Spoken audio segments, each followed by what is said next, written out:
అందరికీ నమస్కారం. మన భారతీయ ఇతిహాసాలు, పురాణాల్లో ఉన్న మహర్షులు, మునులు, వారి అద్భుత జ్ఞానం గురించి మీకు ఎంత తెలుసు? ఈరోజు మీకోసం తీసుకొచ్చాను ఋషుల మహాక్విజ్. ఈ క్విజ్లో ఆశ్చర్యకరమైన ప్రశ్నలు, అరుదైన పురాణ విషయాలు, మహర్షుల గొప్పతనం, రామాయణం మరియు మహాభారత రహస్యాలు ఉన్నాయి. వీడియో చివరి వరకు చూసి మీ స్కోర్ను కమెంట్లో తప్పకుండా చెప్పండి. ఇంకా ఆలస్యం ఎందుకు, వీడియోలోకి వెళ్ళిపోదాం. రావణుడి భార్య అయిన మండోదరి తండ్రి మయాసురుడు ఏ ఋషి కుమారుడు? కశ్యప మహర్షి, అత్రి మహర్షి, వశిష్ఠ మహర్షి, భృగు మహర్షి.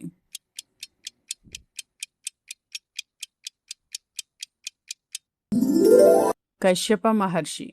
రాక్షసుల శిల్పి అయిన మయాసురుడు కశ్యప మహర్షి మరియు దితి దంపతుల కుమారుడు. కౌరవ పాండవుల గురువైన ద్రోణాచార్యుడు తండ్రి ఎవరు? శరద్వతుడు, భరద్వాజుడు, జమదగ్ని, గౌతముడు.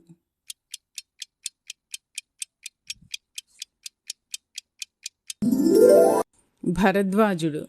ద్రోణుడు సప్తర్షులలో ఒకరైన భరద్వాజ మహర్షి కుమారుడు. ఈయన కుండ నుంచి జన్మించాడు. విశ్వామిత్రుడిని బ్రహ్మర్షిగా మొదట అంగీకరించిన ముని ఎవరు? వశిష్ఠుడు, కశ్యపుడు, అత్రి, అగస్త్యుడు.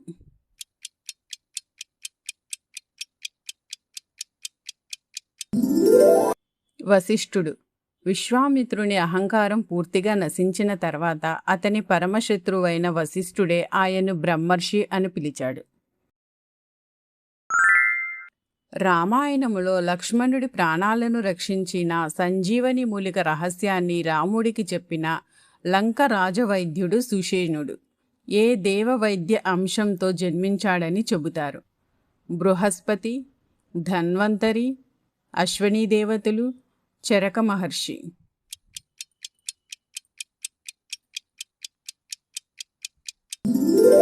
ధన్వంతరి. లంకలో ఉన్నప్పటికీ ధర్మాన్ని పాటించిన వైద్యుడు సుషేణుడు. వైద్యశాస్త్ర దేవుడు ధన్వంతరి అంశంతో జన్మించాడని కొన్ని పురాణ కథనాలు చెబుతున్నాయి. జనక మహారాజుకు యజ్ఞభూమిని దున్నమని సలహా ఇచ్చిన ఋషి ఎవరు? శతానందుడు, యజ్ఞవల్క్యుడు, అష్టావక్రుడు, విశ్వామిత్రుడు.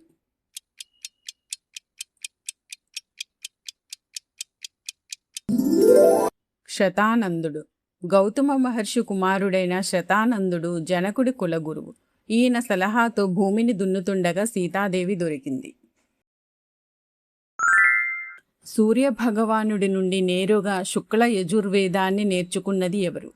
యజ్ఞవల్క్యుడు, శౌనకుడు, జైమిని, వైశంపాయనుడు.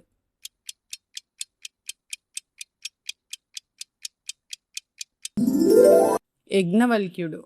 గురువుతో విభేదించి వేదాలను త్యజించిన యజ్ఞవల్క్యుడు ఆ తర్వాత సూర్యుడిని ప్రార్థించి శుక్ల యజుర్వేదం పొందాడు. గంగా నదిని మొత్తం తాగేసి మళ్ళీ తన చెవి గుండా విడిచిపెట్టిన ఋషి ఎవరు? అగస్త్యుడు, జహ్ను, భగీరథుడు, కపిలుడు.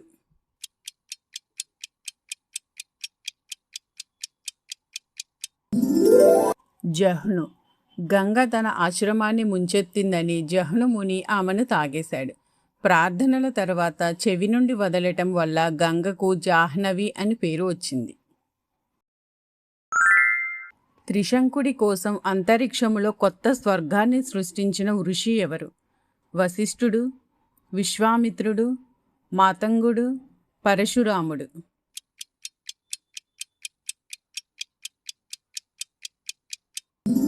విశ్వామిత్రుడు. ఇంద్రుడు త్రిశంకుడిని స్వర్గం నుండి తోసేయగా విశ్వామిత్రుడు తన తపోశక్తితో అతని కోసం త్రిశంకు స్వర్గం నిర్మించాడు. శ్రీకృష్ణుడి తాత శూరుడు తన కూతురు కుంతిని ఎవరికి దత్తత ఇచ్చాడు? శూరసేనుడు, కుంతిభోజుడు, శౌనకుడు, రోమపాదుడు.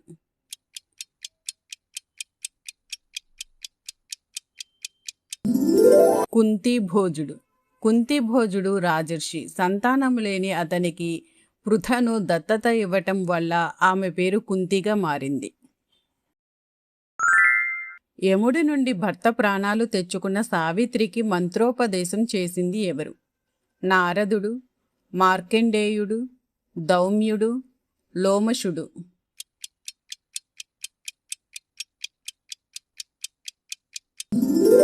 నారదుడు. సత్యవంతుడు ఆయుష్ ఏడాది మాత్రమేనని ముందే హెచ్చరించి సావిత్రికి మానసిక బలాన్ని, మంత్ర రహస్యాలను నారదుడే బోధించాడు. వినాయకుడు భారతాన్ని రాసేటప్పుడు వ్యాసుడు వేగాన్ని తగ్గించడానికి ఏమి చేశాడు? కూట శ్లోకాలు చెప్పాడు, రాయటం ఆపమన్నాడు, కథ మార్చాడు, విశ్రాంతి తీసుకున్నాడు.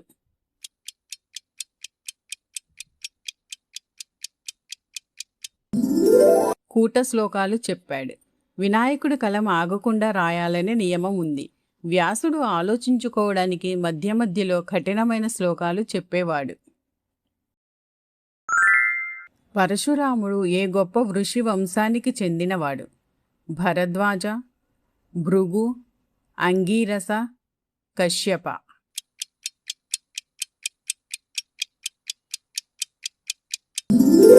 భృగు. పరశురాముడు భృగువంశపు జమదగ్ని కుమారుడు. అందుకే ఆయనను భార్గవరాముడు అని కూడా పిలుస్తారు. వేద జ్యోతిష్య శాస్త్రానికి మూల గ్రంథమైన హోరాశాస్త్రం రాసిన ఋషి ఎవరు?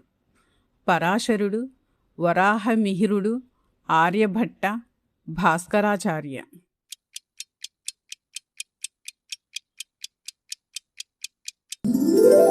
పరాశరుడు. వ్యాస మహర్షి తండ్రి అయిన పరాశర మహర్షి బృహత్ పరాశర హోరాశాస్త్రం రాశారు. ఇది జ్యోతిష్యానికి మూలం. విభీషణుడు రావణుడిని విడిచి రాముడి దగ్గరకు వెళ్లే ముందు ఏ ఋషిని సంప్రదించాడు? అగస్త్యుడు, పులస్త్యుడు, విశ్వామిత్రుడు, శరభంగుడు.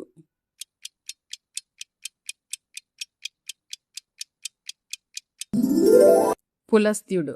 రావణుడి తాత అయిన పులస్త్య మహర్షి ధర్మ మార్గాన్ని అనుసరించాలని విభీషణుడికి ఉపదేశించినట్లు కొన్ని పురాణ కథనాలు చెబుతున్నాయి. అత్రి, అనసూయలకు త్రిమూర్తుల అంశంతో జన్మించిన అవధూత ఎవరు?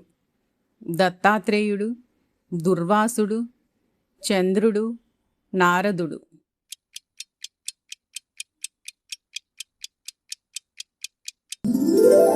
దత్తాత్రేయుడు.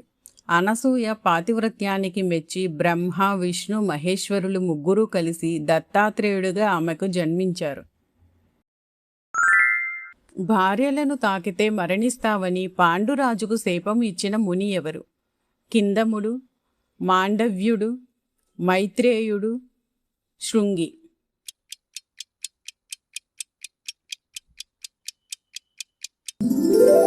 కిందముడు. అడవిలో జింక రూపములో ఉన్న కిందమ మునిపై పాండురాజు బాణం వేయటంతో మరణిస్తూ ముని ఈ శాపం ఇచ్చాడు. పరమశివుని అనుగ్రహంతో 16 ఏళ్లకే నిత్య చిరంజీవిగా మారిన బాలముని ఎవరు? ఉపమన్యుడు, మార్కండేయుడు, నచికేతుడు, శ్వేతకేతుడు.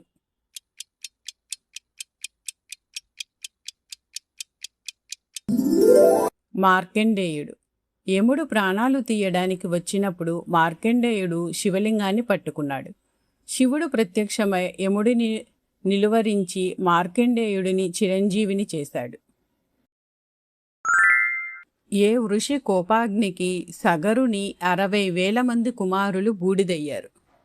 జహ్ను, కపిలుడు, కర్ధముడు, భృగువు.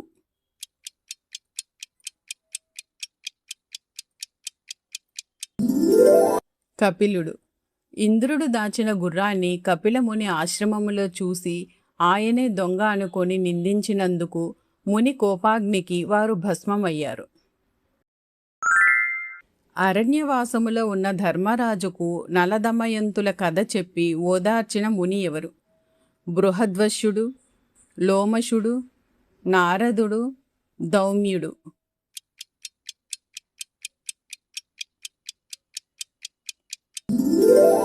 బృహద్వశుడు.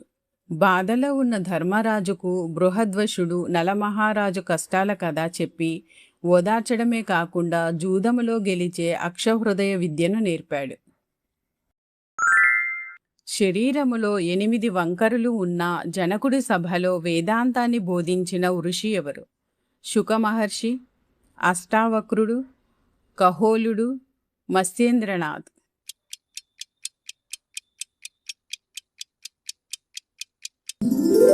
అష్టావక్రుడు గర్భములో ఉన్నప్పుడే తండ్రి తప్పులను సరిదిద్దబోయి శేపముతో 8 వంకరలతో పుట్టాడు. ఈయన చెప్పిన వేదాంతమే అష్టావక్ర గీత. హలో డివోటీస్, ఈ ఋషుల మహాక్విజ్ మీకు నచ్చిందని ఆశిస్తున్నాను. మీరు ఎన్ని ప్రశ్నలకు సరైన సమాధానాలు చెప్పారో కమెంట్లో మీ స్కోర్ తప్పకుండా చెప్పండి. ఇలాంటి భక్తి క్విజులు, పురాణ రహస్యాలు, దేవాలయ విశేషాలు, రామాయణం మరియు మహాభారత ఆసక్తికర విషయాలు చూడాలంటే మా ఛానల్ని సబ్స్క్రైబ్ చేయండి. జై శ్రీరామ్, జై శ్రీకృష్ణ.